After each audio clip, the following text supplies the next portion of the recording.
ಏನು ನಿನ್ನ ಹೆಸರು? ಸಮೃದ್ಧಿ. ಫಸ್ಟ್ ಟೈಮ್ ಓದ್ತಾ ಇರೋದು ನೀನು? ಹ್ಞೂ. ಎಷ್ಟನೇ ಕ್ಲಾಸು? ಹಾಂ, ಸೂಪರ್. ಹತ್ತು. ನಿಧಾನ. ಸ್ನೇಹಿತರೆ ನಮಸ್ಕಾರ. ಇವತ್ತು ನಾನು ಶ್ರೀ ಕ್ಷೇತ್ರ ಅದ್ದಿನಕಲ್ಲು ಹನುಮಂತರಾಯ ಸ್ವಾಮಿ ಬೆಟ್ಟಕ್ಕೆ ಬಂದಿದ್ದೀನಿ. ಈ ದೇವಸ್ಥಾನ ನಾಗಮಂಗಲ ತಾಲೂಕು ಬೈರಸಂದ್ರ ಅನ್ನೋ ಊರಲ್ಲಿ ಬರುತ್ತೆ. ನಾಗಮಂಗಲ ಅಂದ ತಕ್ಷಣ ನಾವು ನಾಗಮಂಗಲಕ್ಕೇನು ಹೋಗಬೇಕಾಗಿಲ್ಲ. ಕುಣಿಗಲ್ನಿಂದ ಹಾಸನ್ ಹೋಗೋ ರಸ್ತೆಯಲ್ಲಿ ಮೇನ್ ರೋಡ್ಗೆ ಈ ದೇವಸ್ಥಾನಕ್ಕೆ ಸಂಬಂಧಪಟ್ಟಂಗೆ ಒಂದು ದೊಡ್ಡ ಆರ್ಚ್ ಇದೆ. ಬೆಂಗಳೂರಿಂದ ಹೆಚ್ಚು ಕಡಿಮೆ ಒಂದು 100 ಕಿಲೋಮೀಟರ್ ಆಗುತ್ತೆ ಇಲ್ಲಿಗೆ.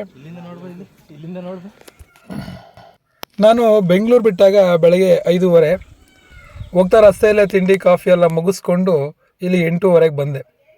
ಇಲ್ಲಿ ನೋಡಿ, ಕಸದ ಬುಟ್ಟಿ ಒಂದು ಕಡೆ ಇದೆ, ಕಸ ಒಂದು ಕಡೆ ಹಾಕಿದ್ದಾರೆ ನಮ್ಮ ಜನ. ಏನು ಮಾಡೋದು?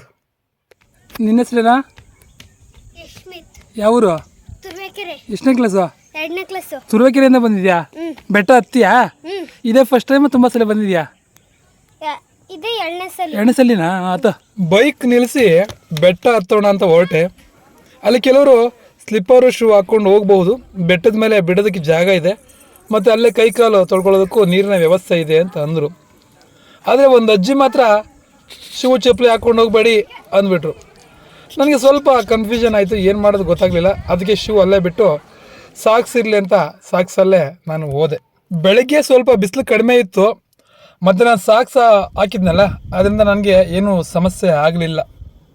ಇದೇ ಊರ ನಿಮ್ಗೆ? ದಿನ ಹತ್ತೀರಾ? ಏನಕ್ಕೆ ಹೋಗಿದ್ರಿ ಮೇಲ್ಕಿಗೆ ನೀವು? ಪೂಜೆಗೆ? ಏನಕ್ಕೆ? ಸ್ಕೂಲ್ ಇಲ್ವಾ? ಹೌದಾ? ಎಷ್ಟನೇ ಕ್ಲಾಸ್ ನೀನು? ಹೌದಾ? ಏನು ಅಂಗಡಿ ಇಕ್ಕಿದ್ರ ಮೇಲೆ? ಹೌದಾ? ಪೂಜೆ ಸಾಮಾನು ಅಂಗಡಿಯಾ? ಪೂಜೆ ಅಲ್ಲ, ನೀರು ಕೇಸು. ಹೌದಾ? ಸರಿ, ಒಳ್ಳೇದಲ್ಲ. ನಮ್ದು ಚಿಕ್ಕಬಳ್ಳಾಪುರ. ಭಾನುವಾರ ಆಗಿರೋದ್ರಿಂದ ತುಂಬಾ ಜನ ಬರ್ತಾ ಇದ್ರು. ಬೆಟ್ಟ ಹತ್ತೋದಕ್ಕೆ ತುಂಬಾ ಚೆನ್ನಾಗಿತ್ತು. ಸಿಕ್ಕಾಪಟ್ಟೆ ಕೋತಿಗಳಿದ್ವು. ಬಿಸಿಲಿಲ್ಲ ಅಂದ್ರೆ ಏನು ಕಷ್ಟ ಅನ್ಸಲ್ಲ. ವಯಸ್ಸಾದವರು, ಮಕ್ಕಳು ಎಲ್ಲರೂ ಬೆಟ್ಟ ಹತ್ತ ಇದ್ರಲ್ಲಿ. ಬೆಟ್ಟ ಹತ್ತಿ ಚಿಕ್ಕ ಹುಡುಗ ಇದೇ ಫಸ್ಟ್ ಟೈಮ್ ಬಂದಿರೋದು ನೀನು? ಫಸ್ಟ್ ಟೈಮಾ? ಯಾವ ಊರು? ಸಿಂಗ್ಟಳ್ಳಿ. ಎಷ್ಟನೇ ಕ್ಲಾಸು?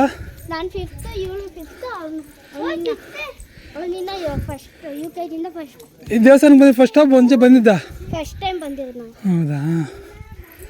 ಸುಸ್ತಾಗ್ಲಿವ ನಿಂಗೆ? ಬೆಟ್ಟದ ಮೇಲೆ ದೇವಸ್ಥಾನ ಇದೆ.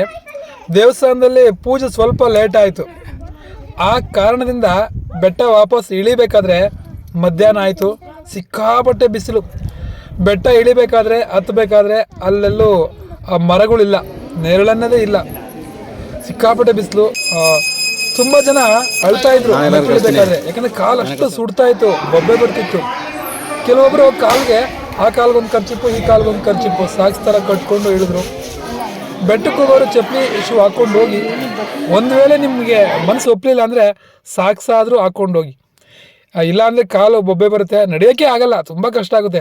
ಆದಷ್ಟು ಬೆಳಗ್ಗೆನೇ ಹೋಗಿ. ಆ ಬೆಟ್ಟದ ಮೇಲೆ ನಿಮ್ಮ ಸಾಹಸಗಳು ಏನು ಮಾಡಬೇಡಿ, ಭಯ ಭಕ್ತಿಯಿಂದ ಹೋಗಿ ಬನ್ನಿ, ಒಳ್ಳೆಯದಾಗುತ್ತೆ. ಮತ್ತು ಈ ಬೆಟ್ಟದ ಬಗ್ಗೆ ನನಗೇನು ಸಂಪೂರ್ಣವಾದ ಮಾಹಿತಿ ಗೊತ್ತಿಲ್ಲ. ದೇವಸ್ಥಾನದ ಬಗ್ಗೆ ಆಗಲಿ, ಆ ಹೆಸರಿನ ಬಗ್ಗೆ ಆಗಲಿ. ನಾನು ಹೋಗಿದ್ದ ಉದ್ದೇಶ ನನ್ನ ಭಾಷೆಯಲ್ಲಿ ಹೇಳೋದ್ರೆ ವಾಕಿಂಗ್. ನೆಕ್ಸ್ಟ್ ಇನ್ನೊಂದು ಸಲ ಹೋದಾಗ ಆ ದೇವಸ್ಥಾನದ ಮಾಹಿತಿನ ತಿಳ್ಕೊಂಡು ನಿಮ್ಗೆ ಹೇಳ್ತೀನಿ. ಬೆಂಗಳೂರಿಂದ 1 ಡೇ ಟ್ರಿಪ್ಪು ತುಂಬ ಚೆನ್ನಾಗಿರುತ್ತೆ, ಹೋಗಿ ಬನ್ನಿ. ಟ್ರಿಪ್ ಹೋದಂಗೂ ಆಗುತ್ತೆ, ಟ್ರೆಕ್ಕಿಂಗ್ ಆದಂಗೂ ಆಗುತ್ತೆ, ದೇವಸ್ಥಾನಕ್ಕೆ ಹೋದಂಗೂ ಆಗುತ್ತೆ. ಹೋಗ್ಬಿಟ್ಟು ಬನ್ನಿ, ಹುಷಾರಾಗಿ ಹೋಗಿ ಬನ್ನಿ. ಎಲ್ರಿಗೂ ಒಳ್ಳೆಯದಾಗಲಿ. ನಮಸ್ಕಾರ. Thank you.